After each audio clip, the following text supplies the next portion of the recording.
Sea usted muy bienvenida, doctora Clevi Pérez, a su receta médica de la Z. Muchas gracias por la presentación, por la invitación y la oportunidad de llegar a la gente a través de este medio tan escuchado. Y qué bueno, hoy estamos con la verdaderamente experta en lo que se refiere a infectología, vacunación.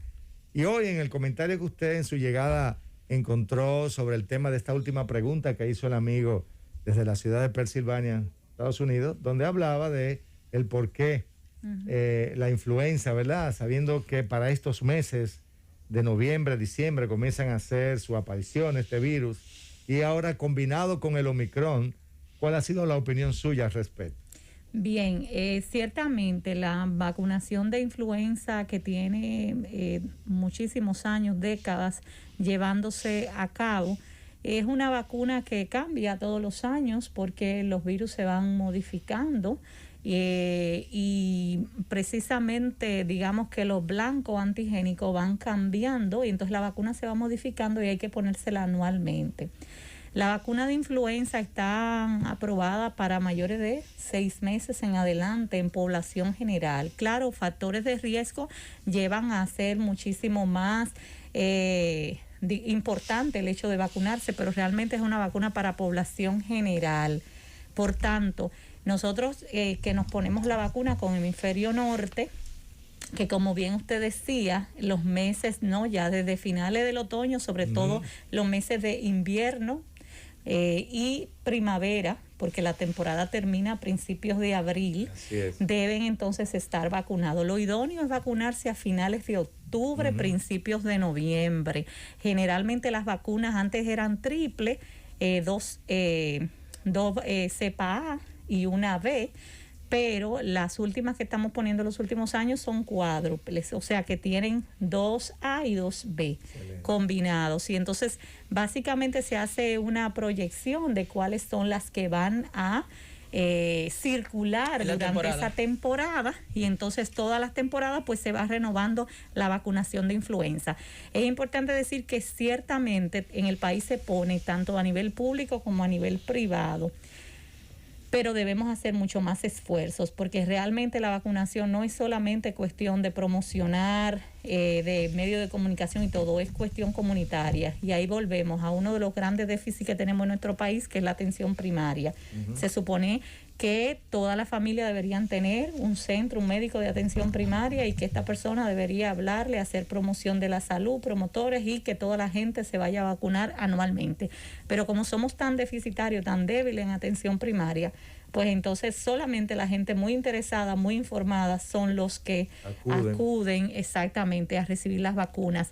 El gobierno había anunciado unas 400,000 dosis que había adquirido el sistema. Entonces imagínense usted, una vacuna para población general, una población de 10 millones de gente aproximadamente, 400,000 dosis Doctora, no son suficientes. Con la positividad que tenemos, que es la más elevada en toda la historia del COVID, ¿favorece usted que las autoridades tomen medidas tendentes a frenar los aglomeramientos y cosas que se parezcan? Decididamente. Nosotros de hecho hemos estado abogando por eso desde hace muchos días atrás, antes de que la situación fuese tan caótica como es ahora, pero la respuesta que hemos visto es que realmente no hay interés en frenar esas actividades.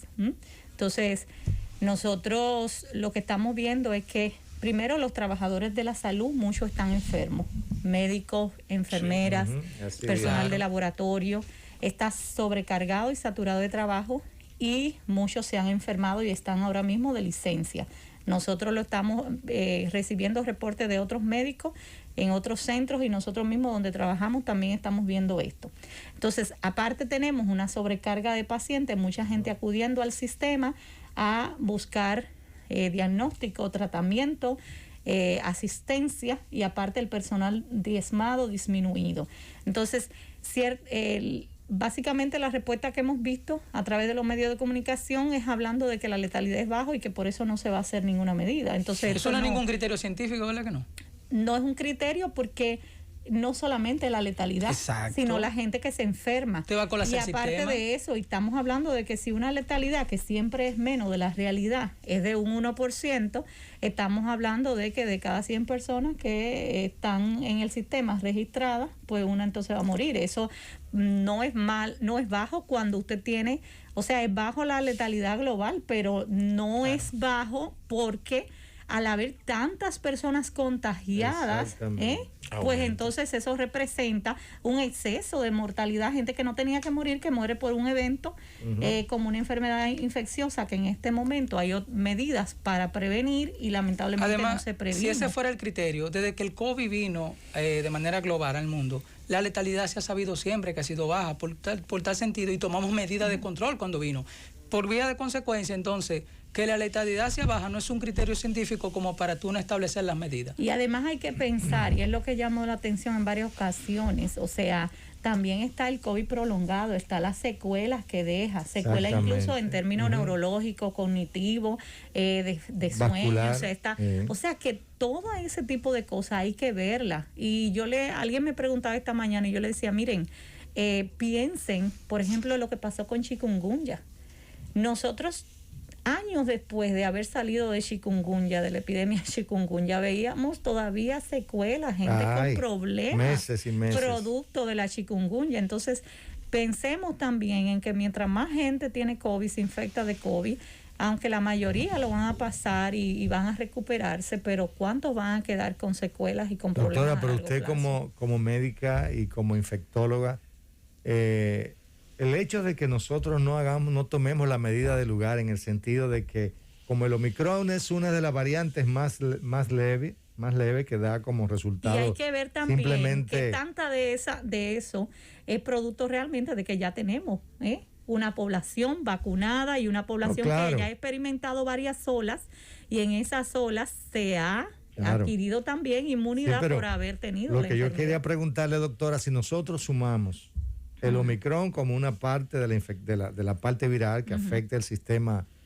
sobre todo a nivel pulmonar, y sumamos la influenza, que de per se, o sea, por sí sola, si nosotros tomamos esas dos entidades, sumada a una persona con una comorbilidad agregada, indiscutiblemente que por más leve que sea sus efectos, pueden traducir a la muerte a esas personas. De hecho, es muy interesante lo que usted dice, porque eso se sabe de hace muchísimos años, desde antes de surgir el COVID, por ejemplo, con influenza. Se ha demostrado en cohorte de personas vacunadas versus no vacunadas, cómo las personas no vacunadas tienen mayor mortalidad cardiovascular. Y usted dirá, bueno, pero eso no tiene que ver con influenza. Sin embargo, el hecho de tener influenza empeora la condición cardiovascular del individuo y puede morir entonces de un síndrome coronario agudo, un infarto, o sea, de otra situación. Entonces, fíjense cómo realmente estas infecciones no es solamente la infección per se, sino todo lo otro que acarrea. Efectivamente. Muy bien, doctora, una preguntita. En esta ocasión, la vacuna contra la influenza se vio afectado por el auge del COVID, esta variante Omicron, o benefició para que la gente, o motivó a las personas para que se vacunen. Bueno, estamos en temporada de influenza. Sí. O sea, ciertamente llamó la atención de que el año anterior, que también fue un año pandémico, la influenza no se presentó en los niveles esperados que lo hace todos los años.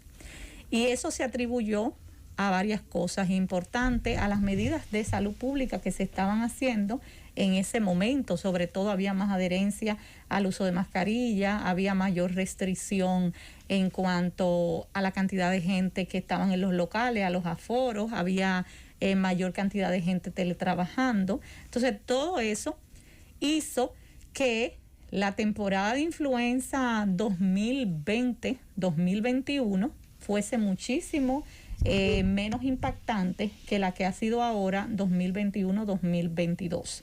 Entonces, ahora estamos viendo más coinfecciones, pero la coinfección no es nada nuevo. O sea, es algo que ya se había presentado y que se presenta no solamente con COVID e influenza, sino con otros virus respiratorios, virus sincitial, metaneumovirus, rinovirus, ¿de acuerdo? O sea, puede haber, como comparten mecanismos de transmisión, pueden haber coinfecciones o infecciones concomitantes. Y ahora que estamos en temporada de influenza, obviamente eso se está viendo con mucha mayor fuerza. Y también se están haciendo más diagnósticos de influenza, porque hay que decir que previo a la pandemia de COVID-19, mucha gente tenía síntomas gripales, le ponían incluso, ustedes saben, nombres aquí, que si la segunda vuelta, que si el Kosovo. Yo recuerdo cuando estaba en la universidad, Sí. la gente habían pues realmente epidemia importante de influenza, y la gente no se hacía pruebas, ¿no? Las pasaba, algunos se podían complicar, pero la mayoría la pasaban sin mayor problema y se quedaban sin diagnóstico etiológico. Pero ahora, al estar buscando activamente más COVID, Sí. también se hacen más diagnósticos de influenza. Y tenemos mayor disponibilidad de pruebas también, porque no es lo mismo la cantidad de laboratorios con acceso a esas pruebas que tenemos hoy en día a lo que era 20 años atrás. Muy bien. Vi en una información que Israel había identificado su primer caso de flurona. Así es. Eso es COVID y gripe simultáneamente. Para mí Aquí ha esto habido me casos similares. Pero claro, Claro o sea, que este sí. nombre, yo no sé. Nombre la extraño, verdad, no me debe de parece ser el colmo eso. de la ridiculez, porque es que esto no es nada raro, con infección de virus Claro. respiratorio. Virus simultáneo, eso es todo. Exacto, pero que ya esto se había visto hace mucho, o sea, ellos están ahora como tratando, ¿verdad?, de promocionar algo y de crear un nombre nuevo, Sí, pero claro. eso es simplemente coinfección entre el SARS-CoV-2 y el virus de la influenza. De la influenza. Que República Dominicana usted hoy hace esas dos Entonces, a pruebas mí me por dio separado. mucha Y risa le cuando sale. Y un leí esto porcentaje de por primera personas, vez, claro. porque dije, y entonces, ahora cada vez que tengamos combinaciones de virus, vamos a hacer un nombre nuevo. Por ejemplo, tengo rinovirus y metaneumovirus, entonces le voy a poner metarrino. O sea, ¿qué es esto? No.